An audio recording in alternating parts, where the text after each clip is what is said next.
Salve, salve, meus amigos do Café Cultural aqui da Rádio Mega Brasil. Mais uma vez estamos com vocês. Muito obrigado pela audiência, muito obrigado por acompanhar. Queria agradecer demais o retorno que eu tenho tido de vocês, os comentários, as mensagens que vocês passam aqui para a Rádio Mega Brasil, gostando das entrevistas. E podem sugerir, tá? Podem dar sugestões. A gente está aqui para, se a gente não conseguir a pessoa que vocês querem, a gente vai atrás, mas muito positiva. Meu convidado de hoje, meu amigo Rogério Tavares. Deixa eu mudar o fundo aqui, Rogério, senão o povo depois dará botar o branquinho. Pronto, agora sim. Agora nós estamos certos aqui. Rogério, muito obrigado por ter aberto esse espaço na tua agenda. Eu sei que você está super corrido aí. O Rogério, meus amigos, ele é presidente da Academia Mineira de Letras, né? Uma instituição que tem trabalhado fantasticamente. Nós vamos tem a Bienal Mineira do Livro agora, e com um trabalho maravilhoso. A literatura em Minas Gerais sempre foi motivo de orgulho para o nosso Brasil, com escritores, com autores fantásticos. Eu entrevistei outro dia o Bernardo Sabino, filho do Fernando Sabino, uma figura maravilhosa, e foi um orgulho a gente conseguir ter um estado que tenha uma cultura em todos os sentidos, cultura gastronômica, cultura artística e principalmente uma cultura literária muito significativa, né, Rogério? Seja muito bem-vindo. Oi, Sérgio, é um prazer falar com você, com o seu público do Café Cultural, é uma alegria falar no rádio, né? E numa web rádio, porque legal, aí nós estamos diante da tradição sólida, importante, gigantesca do rádio, na cultura brasileira, aliada à contemporaneidade da internet. Então, você está de parabéns por ocupar esse espaço tão potente e, sobretudo, por levar aos seus ouvintes, aos seus espectadores, o tema da cultura, não é? Não existe um país forte sem uma cultura forte. Não existe um povo emancipado, autônomo, cidadão, se esse povo não tem acesso à cultura. E se esse povo não tem acesso aos livros, né? Essa é a nossa causa, é o nosso ideal lá na Academia Mineira de Letras. A Academia Mineira de Letras, Sérgio, foi fundada em 1909, lá na Zona da Mata, em Juiz de Fora, e veio para Belo Horizonte, onde eu estou agora, onde eu resido, em 1915. Tá. Conseguiu a sua primeira sede própria no final dos anos 40 e, desde 87, está num belo palacete na Rua da Bahia, uma rua mítica, cantada em prosa e verso por Drummond, Pedro Nava, sim, Fernando Sabino, Otto Lara Rezende, e com uma programação intensa, atual, relevante, para a qual eu convido todo mundo. Quem mora em Belo Horizonte pode frequentar a academia, né? Mas quem não mora pode acompanhar a nossa atividade pela internet. A academia está no Instagram, está no Facebook, está no YouTube, tem um canal do YouTube precioso, com mais de 300 vídeos, todos sobre literatura, né? Ou arte, ou ciência, ou história, ou memória. Siga a gente no Instagram, siga a gente no Facebook e aproveite desse conteúdo muito rico, porque, como o Sérgio falou, Minas Gerais sempre se distinguiu no campo da literatura, né? Nós demos ao Brasil, desde o século XVIII, Cláudio Manuel da Costa, Bernardo Guimarães, enfim, Augusto de Lima, depois Drummond, que está completando 120 anos agora em 2022, Murilo Mendes, Pedro Nava, o grande Guimarães Rosa, que a gente não pode esquecer nunca. Sim, né? Nossa. E também damos uma literatura, hoje em dia, chamada literatura contemporânea, damos essa literatura de presente ao Brasil com muita alegria. Né? Nós temos nomes potentes, como Silviano Santiago, Humberto Werneck, Ailton Krenak, Conceição Evaristo, Ana Martins Marques, enfim, Ana Elisa Ribeiro, Carla Madeira. O que não falta é gente boa, né, Rogério? O que não falta é gente boa. E isso tudo muito acessível ao público, né? Eu falo sempre, Sérgio, que a leitura amplia os nossos horizontes, né? Melhora a nossa capacidade de raciocinar, a nossa capacidade de pensar, né? Dá a gente acesso a mundos, né? Aos quais nós não teríamos acesso se não fôssemos leitores. Então, tudo isso é uma alegria, né? Poder falar de literatura é muito bom, muito gostoso, porque eu acredito firmemente na potência da literatura para melhorar a vida da gente. Não, isso é indubitável. Tem uma coisa, né, Rogério? A Academia Mineira de Letras, ela se destaca, e por favor, sem demérito nenhum a outros estados, a outras academias, sem demérito, mas reconhecendo... a Academia Mineira de Letras, ela se destaca por não ser uma instituição no sentido de, olha, estamos aqui. Não, ela é uma prática. Vocês colocam que a academia seja viva, não seja simplesmente, não, vem aqui, não é vem aqui, não. É frequente, use a academia. Essa proximidade que vocês colocam é uma tendência da Academia Mineira de Letras e seria um exemplo, né? Olha, Sérgio, eu tenho um pensamento muito claro a esse respeito. A academia, a existência da academia só faz sentido se fizer sentido para a comunidade na qual ela está inserida, né? Nós estamos aqui para prestar serviço, nós estamos aqui para produzir conhecimento, mas também para distribuir conhecimento, para partilhar conhecimento. Por exemplo, nós temos uma revista que é centenária, né? Ela foi fundada em 1922. Na minha gestão, eu pus essa revista toda na internet. Ela continua em papel, né? Mas todos os 80 números da revista estão disponíveis gratuitamente lá no nosso site. Então, quem não pode ter a revista em papel, porque mora no Mato Grosso, no Piauí, no Maranhão, em Santa Catarina, pode digitar lá o nosso endereço da internet e vai encontrar o número 7, o número 10, o número 15, o número 20, tudo de graça, disponível. Todos os ensaios publicados, todos os contos, todas as crônicas, né? Porque essa é a nossa função. E a nossa presença na rede social, nas redes sociais, também se justifica por causa disso. A gente tem que estar no meio das pessoas, no meio da sociedade. Porque a literatura acontece assim. A literatura não é produzida mais no mundo de hoje em torres de marfim, em gabinetes refrigerados, afastados das pessoas, né? A boa literatura é produzida no meio do povo, né? Ela é produzida nas aldeias indígenas, nos quilombos, nos presídios, entre as crianças, entre os adolescentes, nas comunidades, enfim, em todo lugar em que há gente pensando, criando, inventando e escrevendo, há o fenômeno literário. Verdade. Você citou muito essa questão do mundo virtual. Algumas críticas aconteceram em relação a essa coisa. Pô, eu particularmente adoro o livro na mão. Eu estou aqui falando com você, eu olho para o lado aqui, eu vejo o livro, olho para cá, vejo o livro, olho para trás de você e vejo livros de verdade, físicos. Hein? Não é cenário, não, é de verdade. Não é cenário, não. Livros físicos. Muita gente fala assim, pô, mas a leitura no mundo virtual não é igual à leitura do livro físico. Realmente não é igual. Realmente não é igual. Mas uma não acaba com a outra. Uma assim, sabe? Eu não gosto de ler o livro físico, eu prefiro ler num tablet, no computador, no celular. Eu, particularmente, até pela idade, não consigo ler no celular. Aquela telinha não adianta. Pode ser maior que tiver, mas eu não consigo. Mas uma coisa não contrapõe a outra. Não é porque existe o mundo virtual da literatura que acabou com o mundo físico, né? Claro, olha, Sérgio, o seu programa é uma grande prova disso, né? Ele é rádio, mas ele é internet. Os meios de comunicação se somam, né? Isso. Eles contribuem uns com os outros, né? Tudo vem para somar, né? Quando a televisão surgiu, todo mundo falou, a televisão vai acabar com o rádio. Não acabou com o rádio, né? Quando veio aí o videocassete, eu me lembro da chegada aí do videocassete, né?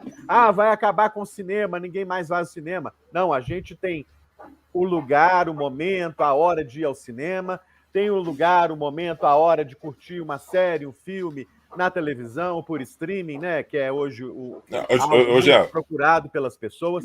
Então, uma coisa nunca exclui a outra, elas se somam. O livro físico é uma preciosidade, é uma joia, é um objeto que a gente pode levar com a gente aqui, ó, junto do peito, né? Perto do nosso coração. A gente pode levar no metrô, pode levar no ônibus, pode levar no táxi, pode ficar com ele na sala de espera do dentista, do médico, né? E eu gosto muito de pegar no livro, de sentir o cheiro do livro, né? Agora, isso não exclui esse benefício imenso trazido pela internet, pelos celulares, né?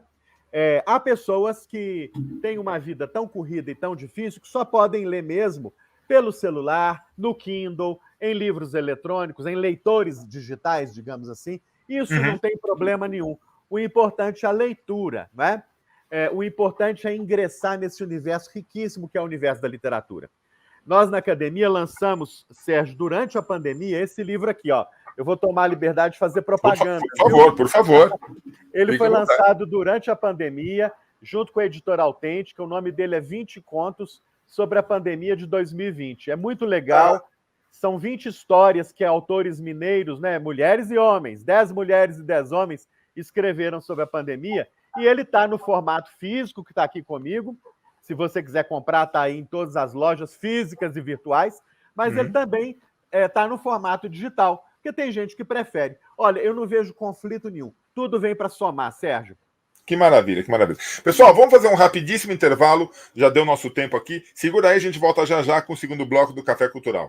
Rapidinho.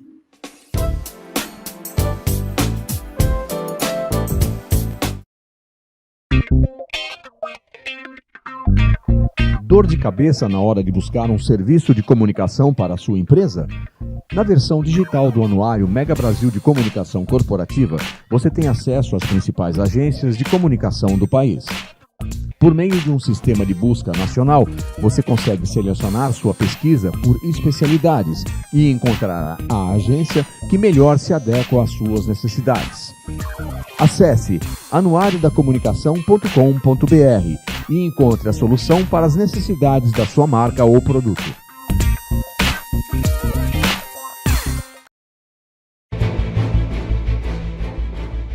A Mega Brasil entra em conexão internacional para debater e analisar a comunicação, a pandemia e os efeitos do coronavírus na sociedade. Conexão Internacional é um programa que traduz diferentes realidades a partir da análise de jornalistas baseados na Europa e nas Américas. Rosana Dias, do Canadá, Maria Luísa Abbott, do Reino Unido, Sandro Rego e José Gabriel Andrade, de Portugal, e Santiago Farrell, da Argentina, formam um time nota 10 de comentaristas comandado por Marco Antônio Rossi.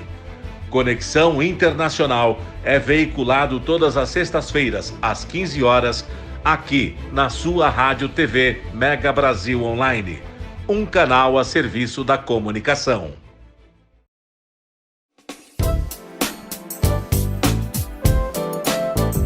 Então, pessoal, voltamos aqui com o Café Cultural, muito bom. Hoje um papo super agradável, super dinâmico, e é assim que eu gosto de levar o programa, você sabe, eu odeio.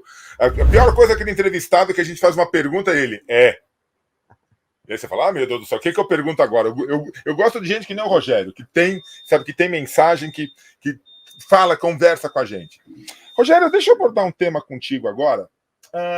Você falou de nomes maravilhosos e nomes que, se as pessoas ainda não leram nada, por favor, vão atrás.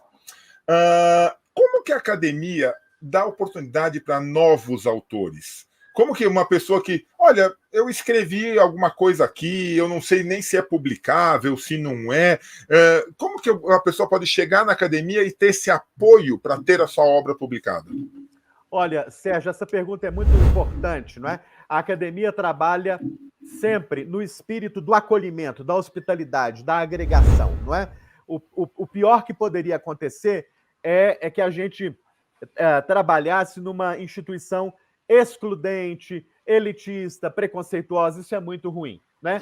E os autores que estão começando, né, eles precisam receber uma palavra de apoio, uma palavra de incentivo, uma mensagem de motivação que os encoraja a seguir adiante, que os encoraja a seguir em frente, não é? A academia, então, publica sempre, todo ano, a sua revista, e na sua revista ela abre espaço, por exemplo, para jovens ensaístas, jovens críticos, jovens contistas. Eu vou mostrar aqui, esse aqui é o último número que nós publicamos da revista da academia, tem mais de 400 páginas. Nossa Senhora, isso é uma revista? É um livrão. Aqui tem mais de 60 autores. Tem autores consagrados? Tem. Mas tem autores jovens, né? Que eu convidei para que eles tenham a chance de mostrar o seu trabalho para todo mundo, não é? Jovens professores, jovens especialistas, mestrandos, doutorandos. E é a mesma atitude que nós tomamos, por exemplo, no nosso canal no YouTube. Se você que está nos ouvindo vai no canal da Academia Mineira de Letras no YouTube, você vai encontrar aulas, né? Palestras, conferências, dadas por grandes estudiosos, doutores, grandes especialistas, mas também por jovens, né? Por aqueles que estão começando. E esse é o espírito da coisa, se é que a gente pode falar assim. Porque não há nada mais rico, Sérgio, que o encontro entre gerações, né? Sim. Eu aprendo muito com aqueles que já trilharam grande parte da sua estrada aqui nesse planeta. Mas não há dúvida de que o aprendizado é mútuo, né? Eles também podem aprender com os mais novos. O que importa é que todos tenham uma oportunidade de mostrar o seu trabalho, de mostrar a que vieram. Outro espaço muito importante é o nosso Facebook e o nosso Instagram. Tá. Né? Nós sempre abrimos espaço para os jovens nas nossas redes sociais. Às vezes o jovem quer publicar o seu primeiro poema ou quer publicar uma coleção de poemas e encontra ali nas nossas redes sociais um espaço que é bastante adequado. Não, muito legal, muito legal. E eu acho que incentivar o desenvolvimento do texto. Eu sou jornalista de formação e as pessoas às vezes falam assim, nossa, seus textos são muito longos. Falei, mas tá bom de ler? Tá fazendo sentido? Tá fluindo? Ah, não, isso tá. Falei, então tá bom. Eu acho que os jovens hoje, até pela rapidez das redes sociais, das mídias, dos acontecimentos, eles estão tendendo a textos muito curtos, a coisas pequenas. Eu acho que desenvolve a ideia. Você sabe, olha o teu cotidiano, olha o teu entorno. Começou a escrever, não tem nenhum problema ser um texto curto, por favor. Mas não se limite. Ah, não, já está com 20 linhas. Gente, e daí que está com 20 linhas? Olha o tamanho, a revista do Rogério, tem 400 páginas. Claro. Sabe? Ah, mas eu vou fazer um texto de 400 páginas? Se for um texto bom, se tiver conteúdo, se tiver fluidez, faça. Claro. Agora, é como o Rogério falou, eu acho que ouvir pessoas experientes, ouvir quem já escreveu, entender o processo criativo é tudo para que você possa se desenvolver, né? Claro, Sérgio, você apontou aspectos fundamentais aí do universo da produção textual, do universo da produção literária. A academia já forneceu, já organizou algumas oficinas de escrita criativa, né? Então já deu chance a pessoas que estão começando, a pessoas que amam escrever, né? Já deu chance dessas pessoas se encontrarem com um professor especializado nisso e aprenderem com ele, né? Então isso a gente faz muito. São oficinas, são cursos em que se aprende um pouco da arte e da técnica da escrita. Escrever é um dom? Pode até ser. Muitos pensam que é. Mas escrever é, sobretudo, treino, prática, não é? Perfeito, trabalho, perfeito. Não é? Trabalho. O nosso cérebro aprende por repetição, não é? Você aprendeu a dirigir como? Dirigindo, não é? Você aprendeu a andar de bicicleta como? Andando de bicicleta. Ah, fulano de tal cozinha muito bem. Seguramente cozinha muito bem porque cozinhou tantas vezes que aprendeu a cozinhar, né? Uhum. Então a gente precisa entender que a arte da escrita é arte, né? Mas a arte é fruto do trabalho, é fruto da prática, é fruto da construção, é fruto do esforço, né? É fruto da persistência, né? Eu tenho uma frase que me inspira muito que é: não desista, descanse. Né? Se você está ali cansado, descansa um pouco, né? Levanta da cadeira, vai tomar um banho, vai respirar um ar puro, vai fazer um passeio, depois volta e continua de onde você parou. Uhum. Depois, sobre textos. Olha, o texto cada texto tem os seus pontos fortes, a sua potência, né?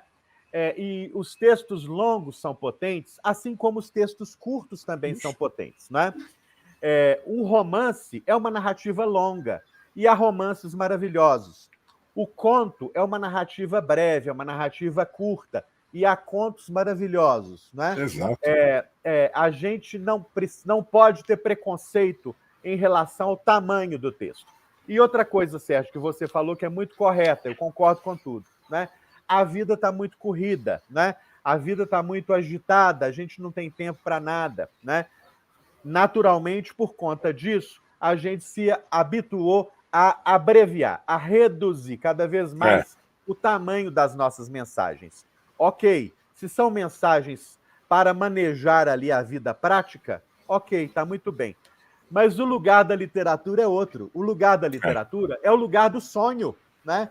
E eu não quero ter limite para sonhar. Eu não quero ter número de páginas para sonhar. Eu quero sonhar em uma página, ótimo. Eu quero sonhar em 5 páginas, melhor ainda. Agora, se eu quiser sonhar em 50 páginas, ótimo para mim, não é mesmo? Bora. Cada um tem um sonho, cada sonho tem um tamanho, e no campo da literatura, sonhos de todos os tamanhos devem ser estimulados, encorajados, motivados. Tamanhos, cores, gêneros. Eu acho que se tem alguma coisa que não tem preconceito, é a literatura. Sabe? A literatura... Você pode colocar assim, o papel aceita tudo. O papel aceita tudo porque tudo deve ser aceito. Isso é muito legal, né, Rogério? Olha, Sérgio, você tocou no ponto essencial. A literatura é o lugar da liberdade. A literatura é o lugar em que nós podemos ter asas para voar. E voar sem limites, né? E voar sem preconceito de nenhuma natureza, né? Os antigos já faziam muito isso, né? Sim. Aqueles que escreveram aquelas fábulas lá na Grécia Antiga colocavam as palavras na boca da águia, na boca da raposa, na boca da gaivota, Exato. na boca da tartaruga. Qual é o problema, né? Os bichos podem falar na literatura. A literatura constrói mundos possíveis e constrói mundos impossíveis, né? E esse é o nosso dever. A literatura é o lugar da liberdade e é o lugar também das utopias, dos sonhos, né? Porque se nós temos um mundo que nos cerca, a que nós damos o nome de realidade, cabe a nós sonhar com outras realidades, né? Cabe a nós construir outras possibilidades de vida, de relação entre as pessoas, né? Que nos leve a lugares melhores, mais belos, mais civilizados, mais pacificados, não é mesmo? E a literatura pode ser essa ponte. A literatura abre um portal para uma outra dimensão. Até alguns falam que é uma dimensão mágica, não é? É uma dimensão em que não há preconceito em relação à etnia, à raça, à classe social, não é? À origem, não é? Porque na literatura tudo vale, tudo pode. É, por aí. E tem uma coisa, a gente está falando muito do processo criativo do texto, mas a Academia Mineira de Letras, de forma extremamente correta, ela abraça todo o processo criativo de uma obra literária. Claro, o escritor talvez seja o grande artista disso. Agora, você tem revisores, você tem diagramadores, você tem capistas, que é uma arte maravilhosa, e nós temos capas maravilhosas na literatura, tanto brasileira como mundial, mas a brasileira é fantástica nas suas capas. Temos os produtores, tem a parte gráfica quando é o livro. A academia ela dá um suporte e ela abraça toda essa cadeia produtiva do livro, né, Rogério? Sérgio, essa é uma pergunta fundamental. Em toda intervenção que eu faço, seja na academia, seja no meio social, eu ressalto a importância de valorizar e fortalecer a cadeia produtiva do livro, né?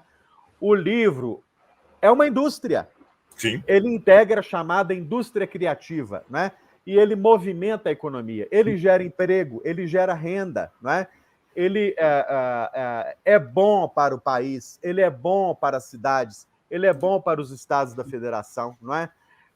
Ele alimenta centenas de lares, que são os lares dos capistas, dos ilustradores, dos editores, dos livreiros, dos diagramadores, dos designers gráficos, né? Toda essa gente trabalha profissionalmente em torno do livro, né? O livro é um objeto da cultura, não há dúvida nenhuma, mas ele também é, sem nenhum demérito, um produto que deve ser valorizado, né?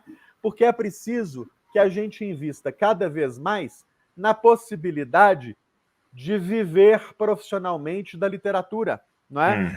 Os escritores precisam ser remunerados dignamente e o Brasil deve ser capaz de produzir aí a profissionalização, não é, dessa gente toda, dar a essa gente toda uma condição de viver do seu trabalho. E isso nós teremos quando tivermos mais e mais e mais leitores, não é? Exato. Eu falo algo também, Sérgio, que eu julgo que é muito importante. Você está vendo aqui atrás essa prateleira de livros que não é cenográfica, é real, né? Porque eu acredito que o livro deve habitar o espaço da família, deve habitar o espaço doméstico.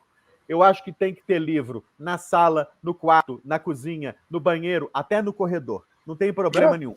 Porque o livro deve ficar misturado na vida da gente. Ele deve habitar a paisagem doméstica e também a paisagem pública, não é? Eu fico muito feliz quando eu vejo aqueles projetos em que os livros aparecem nos pontos de ônibus. Sim, tem muito. não é? Nas bibliotecas, nos centros comunitários, nos centros culturais. Então, o livro precisa habitar a paisagem urbana, porque isso forma uma sociedade mais qualificada, em que as pessoas têm um acesso mais direto, mais fácil, mais facilitado a esse objeto, a esse produto e a esse bem da cultura brasileira. É por aí mesmo. E só para terminar o bloco aqui, gente, é que não dá. Todo mundo assiste filme. No começo do filme aparece lá o nome do filme, quem são os atores principais, o produtor, o diretor. Lá no final, naqueles créditos que rola, que ninguém consegue ler nada, né? Rola rapidinho, tá toda a cadeia produtiva do filme. No livro, já imaginou se nós tivéssemos que colocar a cadeia produtiva no final? Um livro de 100 páginas ia ficar com 150 páginas de colocar todo mundo. Pena que não aparece. Mas, olha, é um pessoal que merece o nosso respeito, merece o nosso apoio, que são profissionais fantásticos, tão importantes quanto o autor. Tenho plena certeza disso e tem que ser valorizado. Vamos fazer um intervalo rapidinho, a gente volta já já aqui com o Café Cultural.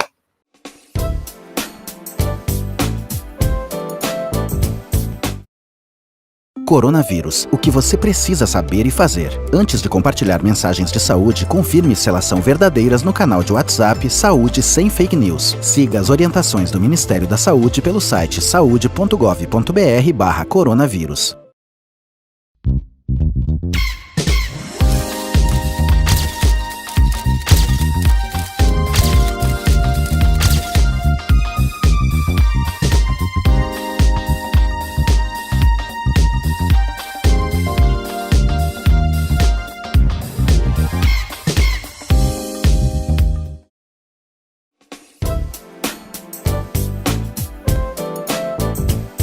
Voltamos aqui. Os intervalos são rapidíssimos. O pessoal da técnica nossa sempre nos dá esse apoio de fazer um intervalo muito divertido, com música para vocês. Hoje a gente aqui com o Rogério Tavares, que é presidente da Academia Mineira de Letras. Estamos batendo papo e nem falamos da Bienal ainda, hein? Olha só, acabamos nem falando da Bienal ainda. Mas eu quero te perguntar uma coisa antes da Bienal, Rogério. Nós estamos num período do nosso tão querido e judiado Brasil, onde a cultura está muito judiada, extremamente judiada. Não estou nem falando da falta de verbas, falta de apoio, mas não está sendo incentivada. E cultura de todas as formas, inclusive literatura. Parece que aquela frase, né? Quanto menos o povo lê, menos o povo é inteligente, mais a gente consegue dominar. E não estou querendo entrar em política, partidarismo, nada disso, por favor, tá, gente? Mas nós precisamos ter políticas públicas de incentivo à cultura, à leitura. Isso está fazendo falta, né, Rogério? Faz muita falta. Sérgio, a cultura é direito de todos. Isso está na Constituição Federal de 88. A cultura é bem de dimensão pública, é direito de todos, dever do Estado, o Estado, não é o Estado de Minas ou o Estado de São Paulo, o Estado, não é? Os poderes públicos, né, são obrigados constitucionalmente a incentivar a cultura, a promover a cultura, porque ela gera cidadania, não é? Ela emancipa as possibilidades humanas, né?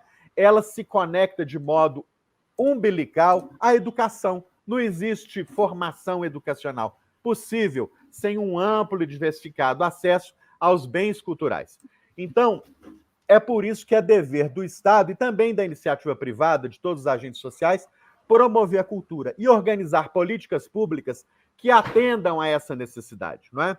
É preciso, por exemplo, ampliar, refinar e melhorar a rede pública de bibliotecas. É preciso incentivar a formação dos bibliotecários ou dos agentes mediadores de leitura. É preciso qualificar a formação dos professores, não só dos professores universitários, mas dos professores lá do ensino básico, fundamental e também do ensino médio. Então, o Estado, os poderes públicos têm uma responsabilidade imensa. E isso não pode ser atenuado, não pode ser esquecido, não pode ser negligenciado. Nenhum país do chamado primeiro mundo, nenhum país chamado civilizado, desenvolvido, esqueceu do campo da cultura. Se a gente vai à França, a gente entende que o Ministério da Cultura da França é um dos mais importantes ministérios do gabinete francês, porque a França tem a consciência perfeita do poder da sua cultura para a formação de seu povo. para a formação de seu povo e até para a sua política externa, Sérgio. O governo francês tem adidos culturais e mais, tem adidos do livro. Veja bem, olha só. Impressionante. Há diplomatas do governo francês espalhados pelo mundo inteiro, encarregados única e exclusivamente de divulgarem no exterior a literatura produzida na França. Veja você, no Brasil nós temos um adido do livro do governo francês. Ele promove concursos, ele distribui prêmios, ele abre editais que favorecem a tradução dos livros franceses para o português, porque a França sabe que ela fortalece a sua cultura e a sua presença na sociedade internacional, promovendo a literatura, promovendo seus escritores. Os escritores são os grandes artistas que narram a história de um povo, não é? A nossa história, Sérgio, é contada pelos historiadores? Eu não tenho dúvida. Mas ela é contada também por Machado de Assis, ela é contada por Guimarães Rosa, ela é contada por Lígia Fagundes Telles, ela é contada por Raduan Nassar, ela é contada por Chico Buarque, ela é contada por Murilo Mendes, enfim. Todos esses artistas contam a história do nosso povo. E é assim que a gente ganha a nossa identidade nacional. Perfeito. E uma coisa, pessoal, eu acho que, claro, nós temos necessidades no nosso Brasil, necessidades sociais. O povo briga por emprego, o povo briga por saúde, mas a gente não pode esquecer que educação e cultura, um povo bem educado, um povo com cultura, vai atrás de tudo isso. Sabe? Claro. Você tendo o conhecimento, você vai atrás de formas de trabalho. Você tendo conhecimento, você vai atrás de seus direitos em termos de saúde. O povo culto adoece menos, por incrível que pareça, porque sabe se cuidar. Claro, é isso então, mesmo. A cultura sendo incentivada, a cultura e cultura e educação não são nem irmãs, né? São irmãs siamesas, eu diria. Assim, vai atrás dos seus direitos básicos. A gente não pode nunca deixar de lado isso, gente. A gente precisa começar a lutar por ter cultura / educação, educação / cultura. Isso é fundamental. É isso mesmo. São duas faces da mesma moeda, não é, Sérgio?